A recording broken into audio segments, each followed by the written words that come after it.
You had two good chances right near the end there to win this match. Olivier, both times foiled by the goalkeeper. What's your overall assessment of your team's performance tonight? Well, I thought we dominated big parts of the game. Everything we talked about before the game in terms of nullifying their counter-attacking threat, we did really well. So that part of the game I thought was fantastic. Didn't really get a chance until we almost gifted them one at the end. And I thought we created enough. It's difficult to create against Tottenham when they defend in the low, medium block. A lot of defenders centrally, the whole team central. You have to try and go around them. You have to try and make crosses or take on shots. And it's not easy, whilst making sure you don't allow counter-attack in transition. So I thought that part of our game was great. I thought we did enough to win the game without getting that last little bit that would win it for us. Sometimes you rely on a bit of magic, something to drop for you when you have that much dominance, and that didn't quite come. So sort of balanced about the feeling after the game in that big parts were great, hence the clean sheet. But it was a game that we could have and probably should have won. James Robson. Hi, Frank. What was the biggest thing for you today and for your team to psychologically not get drawn into the occasion and what the significance of beating Jose, going to the top of the table, so you didn't fall into his trap, let's say, like City did last week?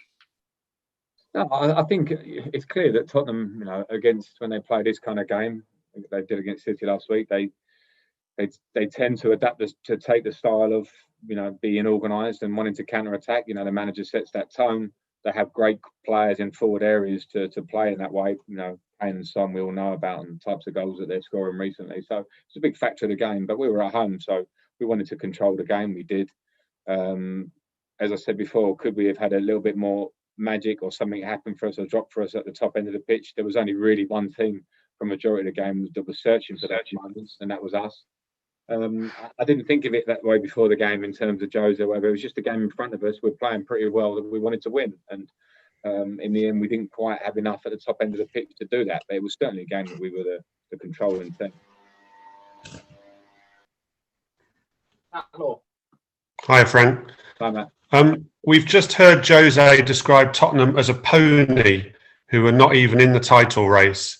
And he said that Chelsea are one of the biggest contenders. I wondered if you agreed with that assessment. It's Jose's call to say how he sees it from his end, but from the outside, they're top of the league. He's very close at the top. If we're contenders, then they have to be contenders. I think if you've got Harry Kane and Son in your team, I think Son's got 9 goals, Harry's got 7. They keep clean sheets well because of the organisation of their team. They would expect to be in the race. They've invested heavily. They've got people like Gareth Bale sitting on the bench. Dele Alli's not here. There's a strong squad there.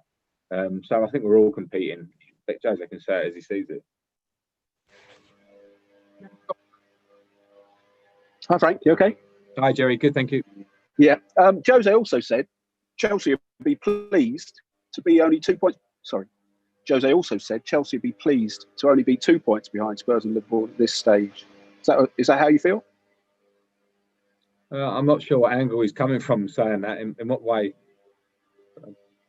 I think the point he made is that you're still in touch. I mean, you only got a point out of this game, but it doesn't mean you're out of the race. You're still obviously in. No.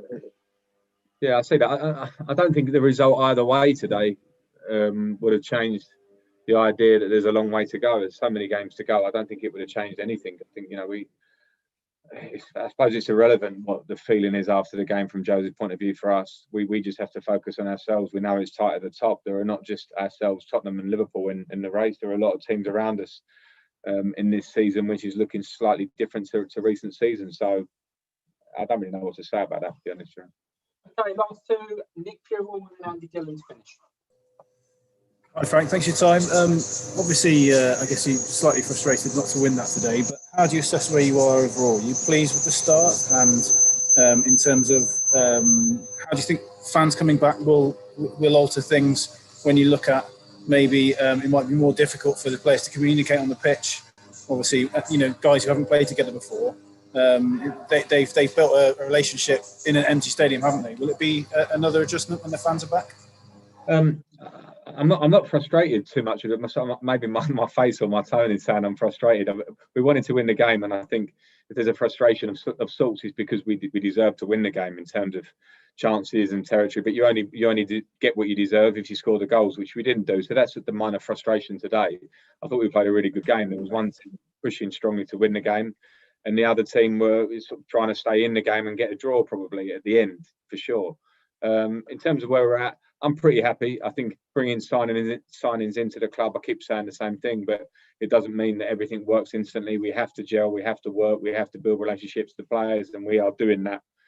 So we're not in a bad place at all. Will the fans coming back change it? I'm not sure they will. We want them back anyway for what it brings to the game as a whole. I don't think 2,000 next week against Leeds is going to change too much the communication between players on the pitch, and every day and every performance that passes, I think the relationships are building. So I'm pleased where we're at. We always want more, but that hopefully is to come. Last question, Andy Dillon. Hi, Frank. Can you hear me? Andy, yeah. Oh, yeah. Just a quick one from me. I just wondered if Tottenham was what you expected from them today. You're talking about a team that wanted to stay in the game. Whether you expect and just how tough they are, and they're kind of how defensive they are, really. Yeah, it was how I was expected, because I mean we obviously watched the Manchester City game last week, but games with the style of the manager, the type of opposition and how they tend to play, the attributes of the players that they have. They have great players for counter attack, in Son particularly, and Harry Kane, the way he's playing at the minute, he can pretty much do everything himself. So yeah, they're very well organised to defend. That is a style of the way they want to play. That's the manager's prerogative, of course.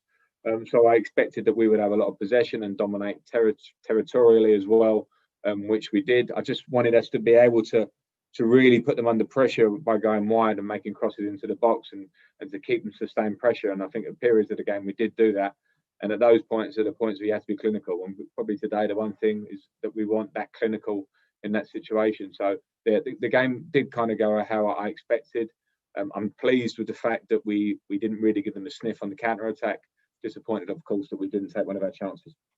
Okay, that's it. Thanks, everyone. Thank See you. Tuesday. Thank you.